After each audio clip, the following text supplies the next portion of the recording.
Vamos continuar aqui os egípcios e as ciências psíquicas. As ciências psíquicas da atualidade eram familiares aos magnos sacerdotes dos templos. O que nós conhecemos hoje é o que o Emmanuel está colocando. Os sacerdotes dos templos já conheciam da parte psicológica, magnetismo, psiquismo. Nós vamos ver aqui que eles já conheciam a pluralidade dos mundos, já conheciam a vida após a morte. Então, são conhecimentos que eles não teriam como passar isso há 6.000 anos atrás.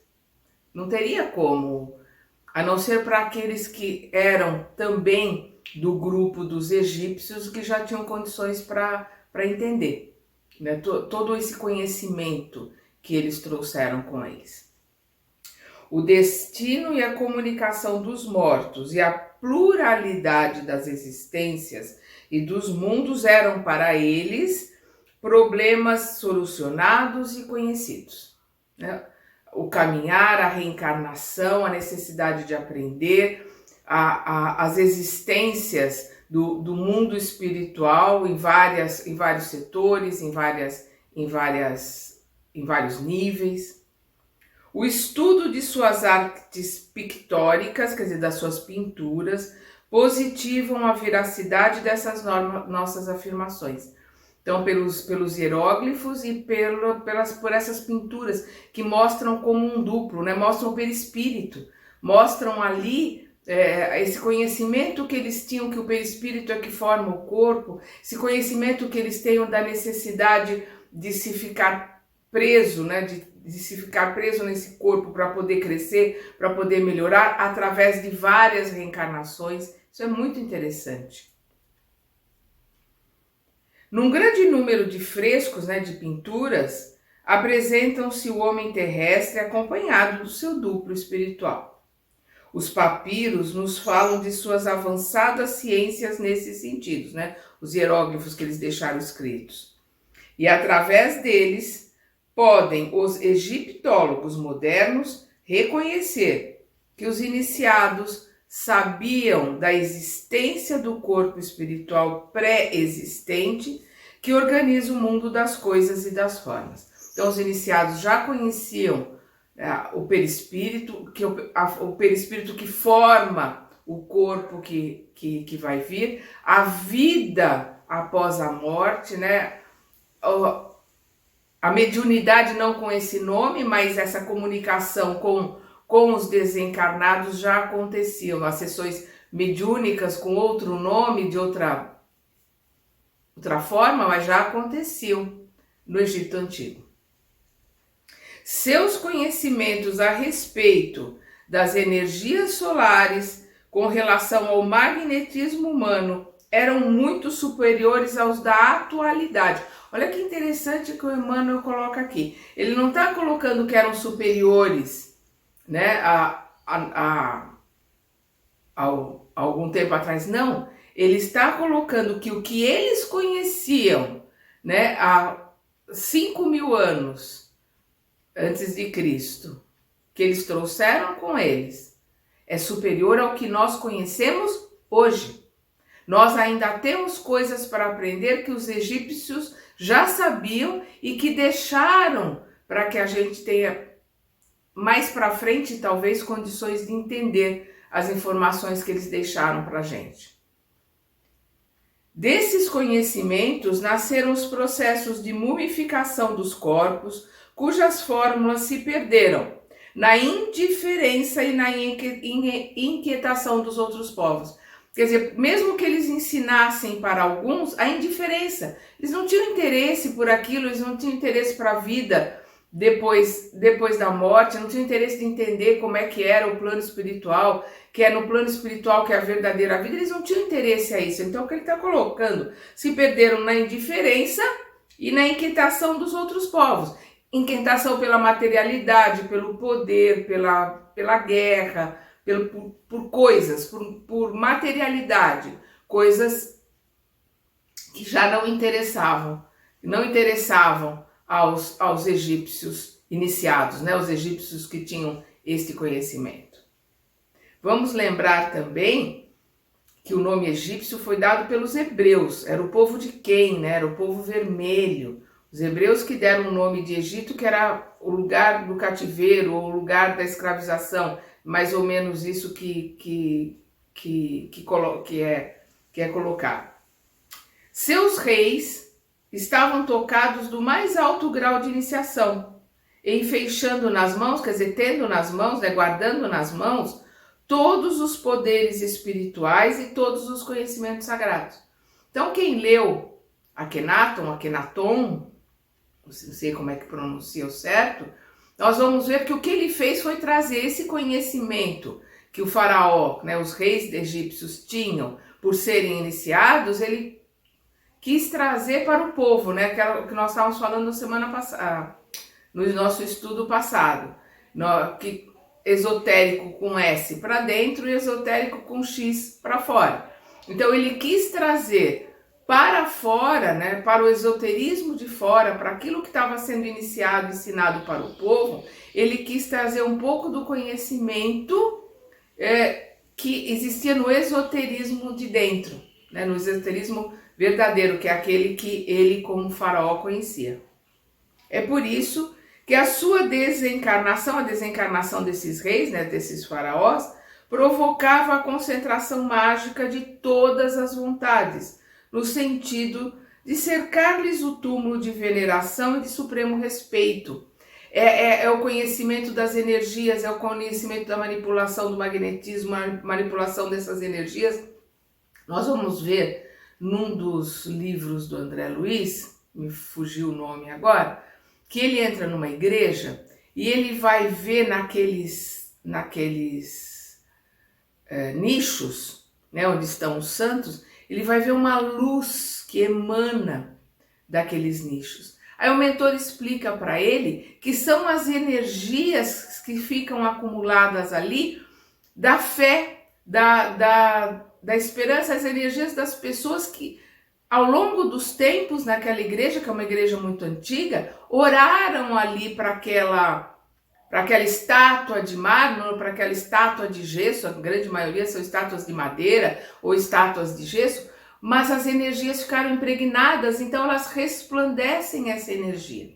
E isso nós estamos falando das energias que ficam ali sem o conhecimento de como manipulá-las. Por isso, é a energia espontânea, é uma egrégora que se monta ali em volta daquele santo, né? Porque essa colocação de santo é dada pela Igreja Católica.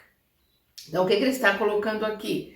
Que a desencarnação desses iniciados, desses espíritos elevados e com muito conhecimento, provocava a concentração mágica de todas as vontades, né, do conhecimento, das energias que eles tinham, no sentido de cercar-lhes o túmulo de veneração e de supremo respeito.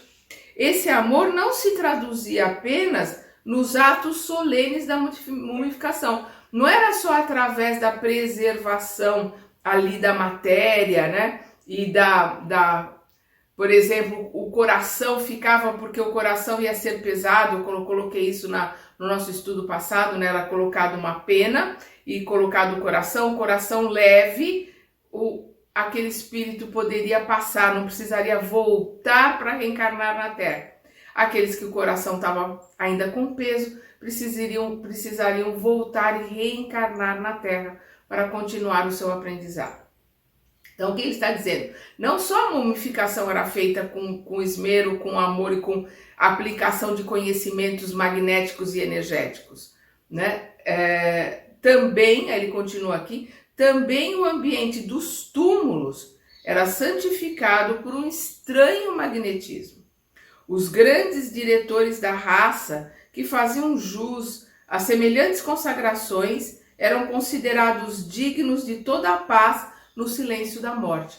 Então eles cercavam de tudo aquilo que eles conheciam para manter, para garantir essa paz, né, para esses túmulos desses reis, né, dos faraós.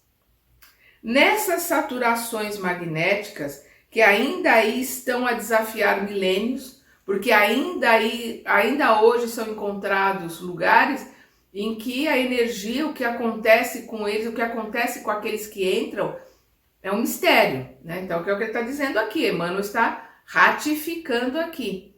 Nessas saturações magnéticas, que ainda aí estão a desafiar milênios, residem as razões da tragédia amarga de Lord Carnarvon, que foi aquele que descobriu o túmulo de Tutankhamon, né? E que aos poucos todos eles foram desencarnando. Então, residem as razões da tragédia amarga de Lord Carnarvon e de alguns dos seus companheiros que penetraram em primeiro lugar na câmara mortuária de Tutankhamon. E ainda por isso é que muitas vezes, nos tempos que correm, os aviadores ingleses observam o não funcionamento dos aparelhos radiofônicos quando as suas máquinas de voo atravessam a limitada atmosfera do Vale Sagrado. Então, eles colocam que quando sobrevoam aquela região do Vale Sagrado, das pirâmides, né, só tem mais de 100 pirâmides no Egito, mas as mais conhecidas são a Khafre, Kelpis e Gizeh, né? Então, quando eles sobrevoam ali, as bússolas ficam enlouquecidas, né? E os aparelhos radiofônicos também ficam com a sua frequência atrapalhada. Então agora nós vamos ver as pirâmides. A assistência carinhosa do Cristo não desamparou a marcha desse povo cheio de nobreza moral. Vamos lembrar que eram os que tinham menos débito, né? Enviou-lhes auxiliares e mensageiros, inspirando-os nas suas realizações, que atravessaram todos os tempos, provocando a admiração e o respeito da prosperidade de todos os séculos. Então Jesus mandou para o Egito missionários, espíritos elevados, para ajudarem eles a progredirem, para ajudarem eles a se melhorarem, para eles poderem voltar para casa. E eles foram admirados por todos os povos da antiguidade. Nós vamos ver nos relatos de Platão, que foi discípulo de Sócrates, né? Quando Sócrates falava de seu pai, que falava dos ensinamentos dos egípcios, e ele dizia que o conhecimento dos egípcios, perto do que os gregos conheciam, é a diferença do conhecimento de um adulto para uma criança pequenininha.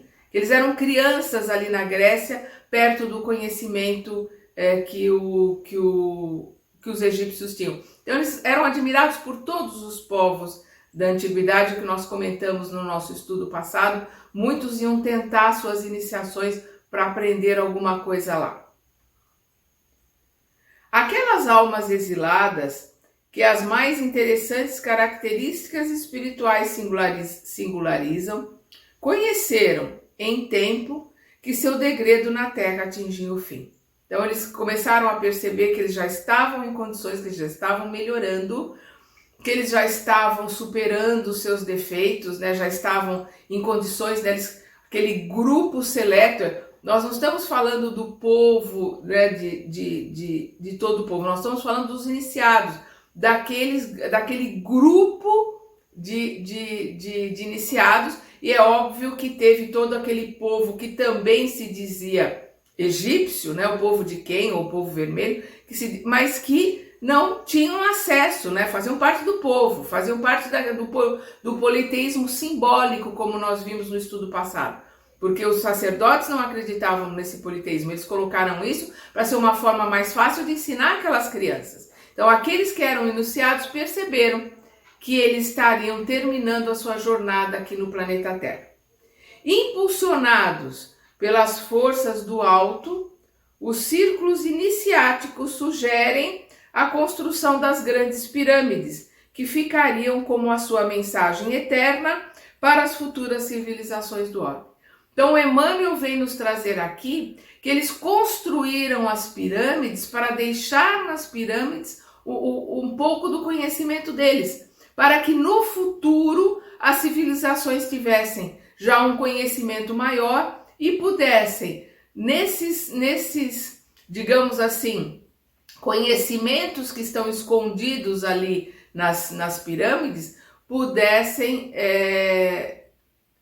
receber, né, auxílio, receber esclarecimentos acerca de todo esse conhecimento que os egípcios tinham. Então foi uma idealização que foi impulsionada pelas forças do alto. Então foram os espíritos superiores que colocaram para esses iniciados que construíssem as pirâmides. Olha que interessante, que deixassem para a posteridade o conhecimento deles. Mesmo que demorasse muito tempo, como está demorando, que ainda nós não temos, a gente aos poucos vai descobrindo o que significa cada coisa nas pirâmides, cada medida tem um significado, cada altura, cada largura, cada posicionamento, tudo tem significado, tudo tem esclarecimento, tudo traz um conhecimento fantástico desse povo, que a gente ainda tem muita coisa ainda para descobrir, é o que o Emmanuel está colocando aqui para nós. Então, o que ele coloca aqui, impulsionados pelas forças do alto, os círculos iniciáticos sugerem a construção das grandes pirâmides que ficariam como a sua mensagem eterna para as futuras civilizações do orbe. Esses grandiosos monumentos teriam duas finalidades simultâneas. Representariam os mais sagrados templos de estudo e iniciação, ao mesmo tempo que constituiriam para os pósteros, para a posteridade, um livro do passado, com as mais singulares profecias em face das obscuridades do porvir, mostrando e ensinando para os que viessem depois, né, para o porvir, o conhecimento que eles estavam deixando ali. Levantaram-se, né, desta arte, levantaram-se desse modo as grandes construções que assombram a engenharia de todos os tempos. Todavia, não é o colosso de seus milhões de toneladas de pedra, nem o esforço hercúleo do trabalho de sua justa posição o que mais empolga e impressiona a quantos contemplam esses monumentos. As pirâmides revelam mais extraordinários conhecimentos daquele conjunto de espíritos estudiosos das verdades da vida. A par desses conhecimentos, encontra-se ali os roteiros futuros da humanidade terrestre. Olha que coisa interessante, o Emmanuel é o rei da síntese, né? Ele, pouca coisa, ele põe um mundo coloca um mundo de coisas. Olha o que ele está colocando aqui. A par desses conhecimentos, encontra-se ali os roteiros futuros da humanidade terrestre. Então tem ensinamentos ali para nos auxiliar para o nosso desenvolvimento, para o nosso crescimento, para o nosso futuro, que nós ainda não descobrimos, ainda não compreendemos. Cada medida, isso já foi descoberto, né? Cada medida tem a sua expressão simbólica relativamente ao sistema cosmogônico, né? A formação, né? A formação da Terra, né? O sistema de formação da Terra, relativamente ao sistema cosmogônico do planeta e a sua posição no sistema solar. Ali está o meridiano ideal, que atravessa mais continentes e menos oceanos. Olha que coisa interessante. Ali está representado qual é o meridiano ideal, o que vai pegar mais terras e menos continentes. Eu acho que isso ainda não foi colocado, pelo menos eu não vi isso em lugar nenhum ainda.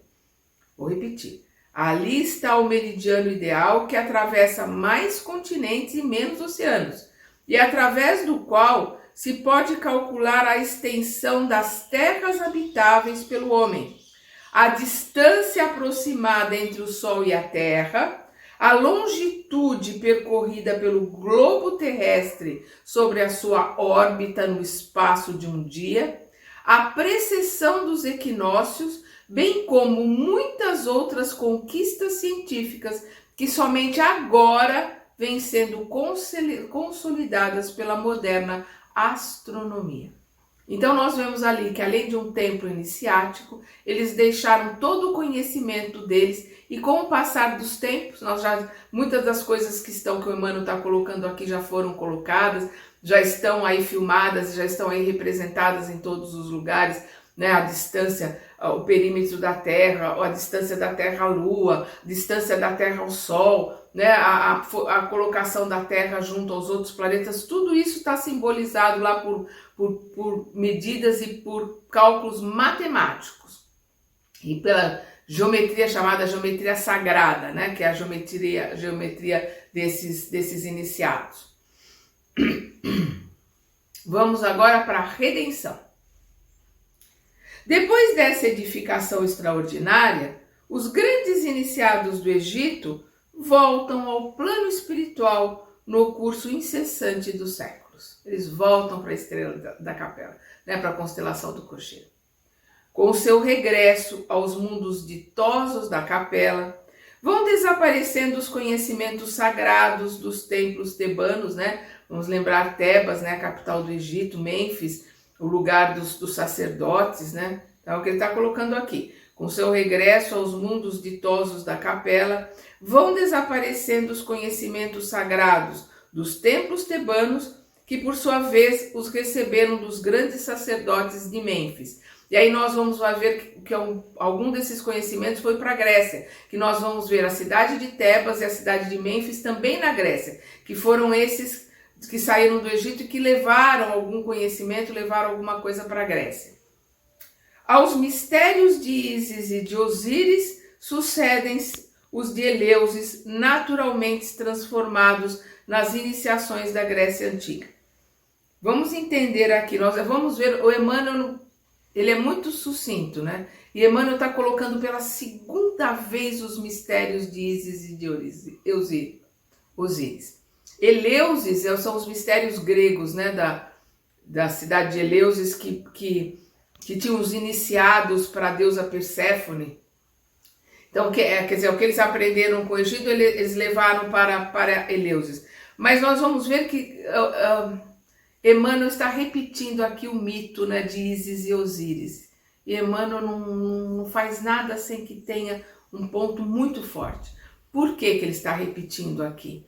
Porque esse mito, essa colocação de Ísis e de Osíris, ele explica toda a reencarnação. Ele explica toda a necessidade de se voltar para aprender. Então nós vamos ver que Osíris ficou fechado num sarcófago, como nós estamos fechados no corpo. Ele foi jogado no Nilo, o rio, a água, ele simboliza o aprendizado, a transformação.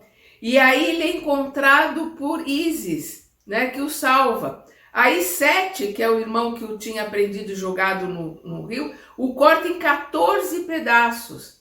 E esses pedaços são jogados no rio para que, no mito, né, ele se perdesse. Mas o que acontece? O que isso simboliza? A necessidade de nós passarmos por vários pedaços, por várias reencarnações, representando, né, outros personagens nesse rio da vida, do aprendizado, para que a gente possa realmente crescer. Deem uma olhada no mito de Ísis e Osíris, olhando com esse olhar do livro dos Espíritos, explicando todo o processo de reencarnação, todo o processo da vida após a morte. E o que é mais interessante, Horus, que é o filho de Ísis com Osíris, ele vai dominar Sete, mas ele não mata, ele não destrói. Ele coloca Sete para ser um guardião de um dos templos. O que significa Sete que está ali tentando destruir, tentando matar, tentando acabar com Osíris? O homem velho, o nosso passado. Então o nosso passado não é para ser destruído, não é para ser morto, não é para ser destruído, para ser ressignificado, a gente dar um outro posicionamento para ele. É muito bonito, a gente infelizmente não tem tempo, nosso espaço de tempo aqui é limitado, não dá para a gente entrar aí na lenda, no mito egípcio, mas leem, vão buscar que vale a pena, é muito interessante. Eles com esse mito de Osíris, Ísis, Osíris, que é interessantíssimo, na cabeça de Ísis tem uma escada. Ela simboliza o progresso, ela simboliza o desenvolvimento, o crescimento. E ela tem duas asas, né? Ela voa para conseguir juntar os pedaços de Osíris, reconstruir. Ela, na lenda, ela faz com que ele volte à vida. Como é que ela faz com que ele volte à vida? Como é que ela volta a conversar com ele? Através da mediunidade, através do intercâmbio do mundo material com o mundo espiritual. É muito bonito. Tudo aquilo que a gente estuda no livro dos Espíritos dá para a gente entender essa simbologia, né, nessa lenda, nesse mito de Ísis e Osíris.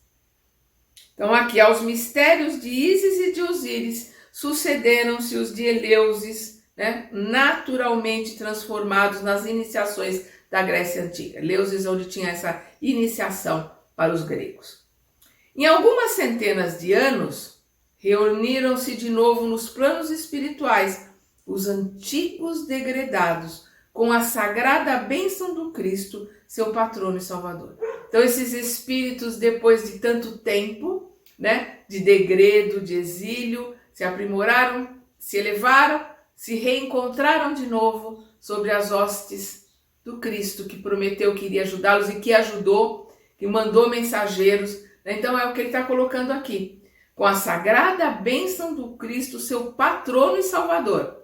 A maioria regressa então ao sistema de capela, onde os corações se reconfortam nos sagrados reencontros das suas afeições mais santas e mais puras, que eles tinham deixado lá. Então eles reencontram com seus amores, reencontram com as suas afeições, com tudo que haviam deixado em capela.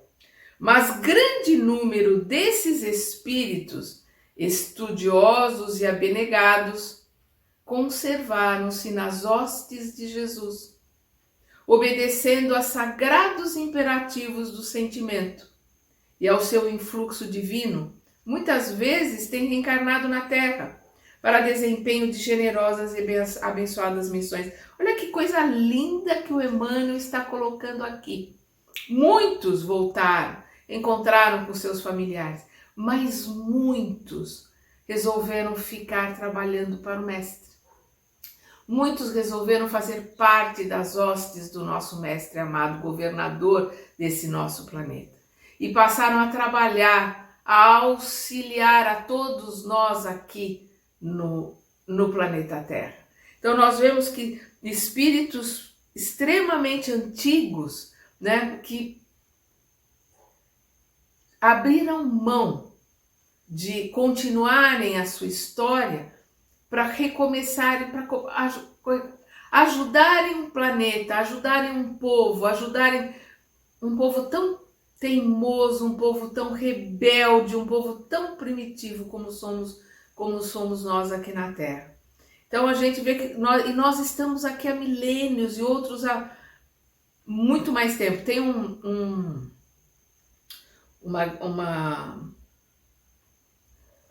dos livros sobre as mensagens psicofônicas, sobre as gravações que aconteciam nas sessões mediúnicas do Chico Xavier. Quem conta isso é o Wagner Gomes, que é um médium, né, Wagner Gomes. Ele conta que tem isso foi colocado numa dessas sessões, isso foi escrito, vários relataram, que perguntaram para o Chico há quanto tempo ele e o Emmanuel andam juntos, estão juntos, né? E aí o Chico coloca que o Emmanuel está aqui dizendo que nós trabalhamos juntos há mais de 40.000 anos. Isso nos mostra que Chico e Emmanuel vieram de capela. Já estavam juntos no sistema de cocheiro. Já estavam juntos e vieram para cá, continuaram o seu trabalho, continuaram se desenvolvendo. E a gente vê que nessa última encarnação do Chico, o seu desenvolvimento, a sua evolução, né, a sua devoção para o trabalho, a sua devoção para nos deixar quase 500 livros aí escritos, Ele não viveu a vida dele, ele se dedicou a vida dele aos espíritos grandiosos como Emmanuel, que nos traz esses ensinamentos, que nos traz esses conhecimentos fantásticos, como André Luiz, como Neo Lúcio, como, nossa, tantos outros que escreveram através da mediunidade de Chico Xavier. Então a gente vê aqui uma série de ensinamentos, né, que o Emmanuel está trazendo, ratificando esse conhecimento, ratificando o conhecimento da Lemúria, da Atlântida, ratificando que existiu a Lemúria, que existiu a Atlântida, ratificando o conhecimento iniciático desses egípcios iniciados, ratificando esse conhecimento do egípcio antigo que ficou perdido no tempo, que está lá gravado nas pirâmides, para que quando a gente tenha condições a gente possa ir buscar, a gente possa entender, a gente possa ser auxiliado pelo conhecimento que esses egípcios trouxeram para nós, né? através do exílio que eles tiveram aqui, mas que eles se superaram e eles puderam voltar para casa. Isso é um estímulo para nós, porque aqueles de nós que precisar passar um tempo em algum lugar, estudar, eu falo por mim, porque eu acredito que a gente, nesse começo, quando começar a regeneração, falo por mim, eu acredito que vou trabalhar em algum lugar para ter condições para melhor, para aprimorar, para depois poder trabalhar junto à regeneração, ou ao começo, na transição. Eu acredito que a maioria de nós vai caminhar muito na transição. Estou falando do começo de regeneração mesmo. Então a gente vê que o que aconteceu com os egípcios pode acontecer com qualquer um de nós. A gente vai para algum outro lugar, é mais difícil, é um pouco mais complicado, mas a gente pode crescer, pode se superar e voltarmos para os nossos amores, a nossa família, continuarmos a nossa estrada, continuarmos o nosso caminhar. Então nós vamos no nosso próximo estudo vermos a Índia, né? Nós vamos ver o povo indo. Até lá!